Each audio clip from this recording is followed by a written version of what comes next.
But once Israel strikes out and the first war starts, it is going to lead to one war after another until eventually it culminates with the Mulhama. Israel is going to wage these wars because Israel wants to take over from the United States as a ruling state in the world. Now, in order for Israel to rule the world, Israel must first demonstrate its capacity to rule over the Arabs. Make sense? Because Israel is surrounded by the Arabs. Israel has to establish, and they're listening to me in Israel, Israel has to establish its political and economic dominion over the Arabs. And the Prophet alayhi salatu wasalam spoke 1400 years ago when he said, وَيْلٌ لِلْعَرَبِ, woe unto the Arabs, مِنْ شَرٍ قَدْ اقْتَرَبَ, because of a great evil which is now going to come upon you. And he raised his hands and put his fingers like this and made a circle. And he said, today, the Protestants in Islam doesn't understand the word today. He said, today a hole has been made in that barrier bit by Zulkarnain, the Radam. And so the release of Gog and Magog began in the lifetime of the Prophet alayhi salatu wasalam. Who studies Gog and Magog today? Who lectures about Gog and Magog today? Have you ever heard a khutbah from the mimbar on Gog and Magog? Never. And yet Ya'juj and Ma'juj are in the Quran. Alhamdulillah, I have a book outside, an Islamic view of Gog and Magog in the modern world, and Haji Radwan has promised to translate it into Bahasa. Alhamdulillah. When Israel launches these big wars, her first target would be the Arabs. After eliminating Pakistan nuclear weapons, the Arabs. How to establish Israeli political and economic dominion over the Arabs when the Arabs are so many? One of the weapons that Israel will have to use, that the Zionists will have to use, will be biological warfare. Prophet Muhammad ﷺ spoke about that biological warfare which is coming.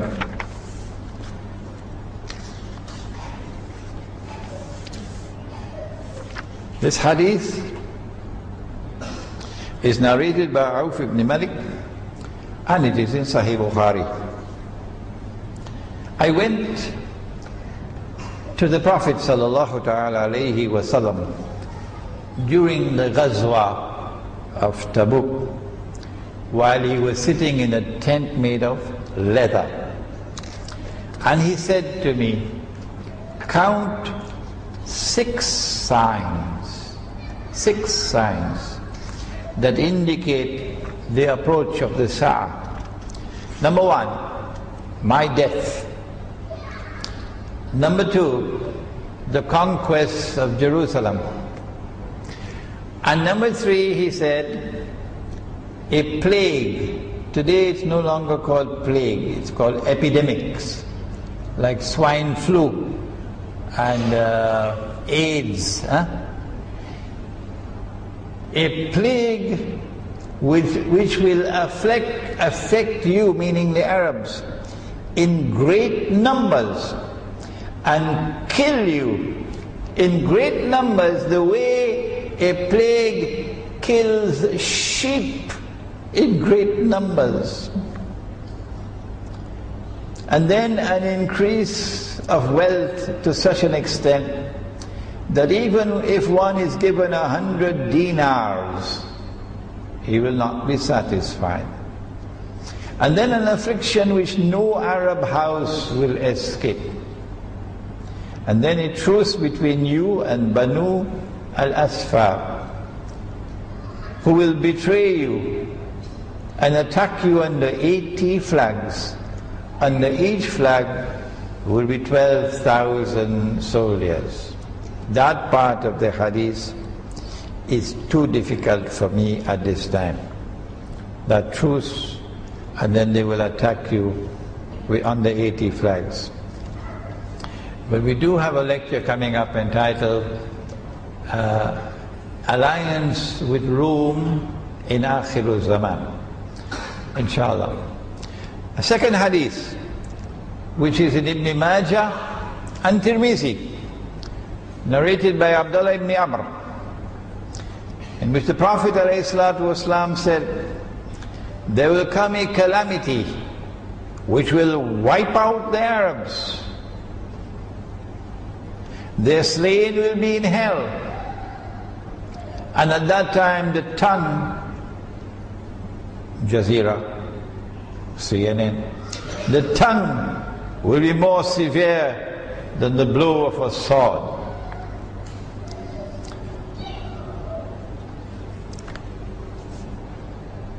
The Arabs know about this.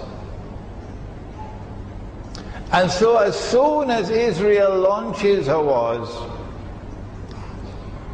the world of the Arabs, particularly Arabian Peninsula, are going to be in a state of expectancy now for that biological attack which they know is coming.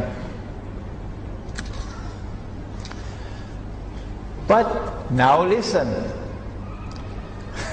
Abu Hurairah radiallahu ta'ala anhu said in a hadith recorded in the Sahih of Imam al-Bukhari,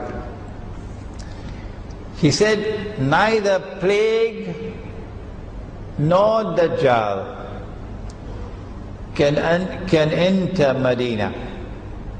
Neither plague nor Dajjal can enter Medina. In another hadith, even Makkah is also mentioned, indicating that there is a link between plague or biological warfare and Dajjal, indicating that the Zionists are going to use this as a weapon.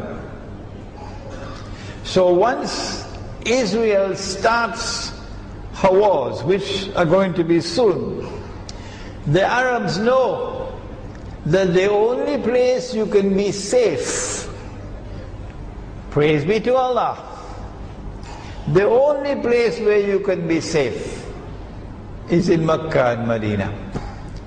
You will not die from plague. But if you're outside of Makkah and Medina, you can be wiped out. So as soon as Israel starts her wars, we can anticipate a stampede of Arabs moving to Mecca and Medina for safety. When that happens, then you're going to have both those who have faith in Allah in their hearts, fleeing to Medina, and those who are also friends of the Zionists, because they also want to live, fleeing to Medina. Those who are kuffar, munafiqun, they also fleeing to Medina, because they want to survive. It is at that time that the world will see. It's going to make news. It's going to be center stage in the world when the biological war starts on the Arabs, and the Arabs are dying like sheep. It's going to make news. And the Arabs are moving, stampeding towards Mecca and Medina. That's going to make news. And so Mecca and Medina return to center stage in the world because of the plague or biological warfare. And the reason why they now occupy center stage is because the angels are guarding Mecca and Medina. because the angels are guarding Mecca and Medina. That is why neither plague nor Dajjal can enter Mecca and Medina. So we have now reached the stage where Mecca and Medina are now in center stage in the world, making the news. But that's not the end of the story.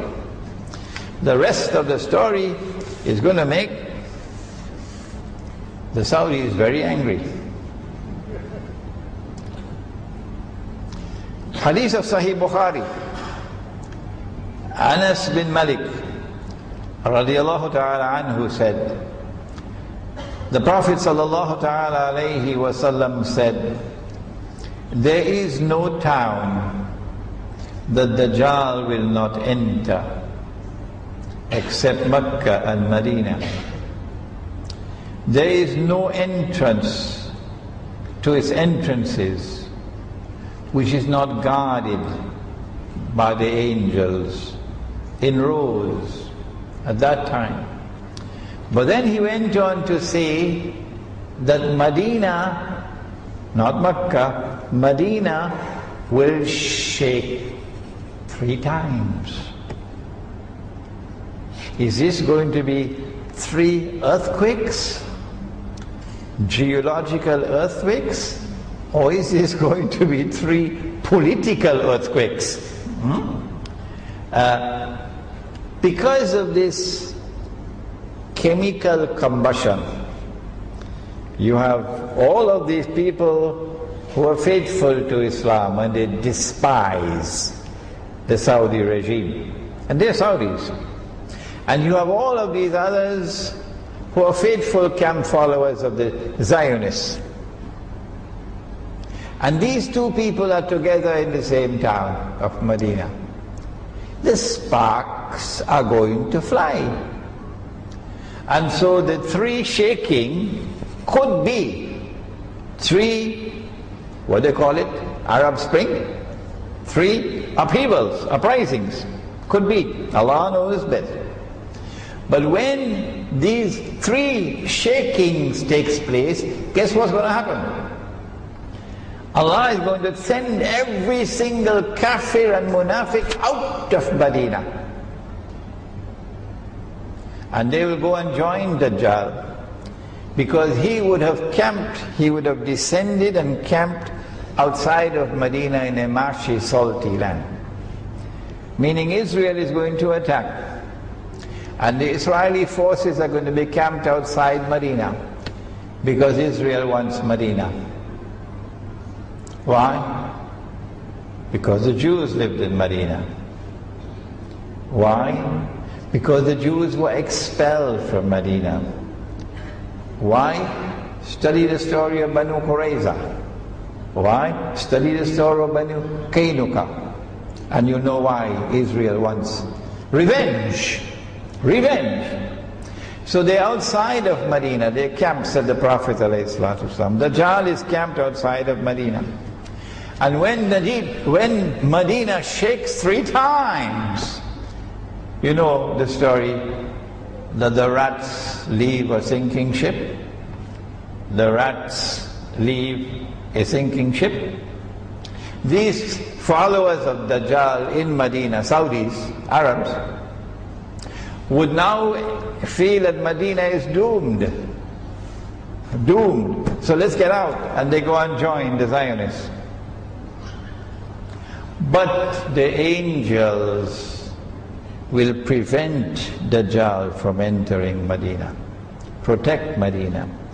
And the attack will be diverted to Damascus. When that happens, if you have not accepted Islam as yet, what are you waiting for? This is what Nabi Muhammad alayhi salatu wasalam said more than 1400 years ago, that this is going to happen. Nobody else has said that. No Christian eschatology has given that. No Jewish eschatology has given that. Only Islamic eschatology. Only Islamic eschatology. So as the attack is diverted to Damascus, the world will see Medina once again in center stage. Because all the kuffar and munafiqun have been expelled. I don't know whether there will be any professors left in the Islamic University of Medina at that time. And these words are not being spoken in any insulting and derogatory way. While still there is time, my brothers, you must stand up. Stand up for the truth. And this is the truth, regardless of the price that you have to pay. And so Medina returns to center stage in Akhirul Zaman. All the world's attention is now on Medina, because it is now plain as daylight. Muhammad alayhi salatu wasalam, in his grave in Medina, has spoken the truth. And the angels are guarding Medina. And therefore the truth is here in Islam. When the attack is diverted to Damascus, it is at that time that Nabi Isa alayhi salam will come down. It is at that time that Imam al-Mahdi would be in the masjid. It is at that time that when Nabi Isa alayhi salam comes down with his hands resting on the wings of two angels, that Imam al-Mahdi will say, here he is, this is the Messiah, the son of Mary. It is at that time that Nabi Isa alayhi salam would kill Dajjal. It is at that time that Gog and Magog would then be destroyed. It is at that time that the Muslim army will be unstoppable from Khurasan. Unstoppable. And they are already fighting. NATO is the most powerful military force in the world. And yet in Khurasan, in Afghanistan, without modern weapons, they have defied NATO for 10 years. And now NATO is embarrassed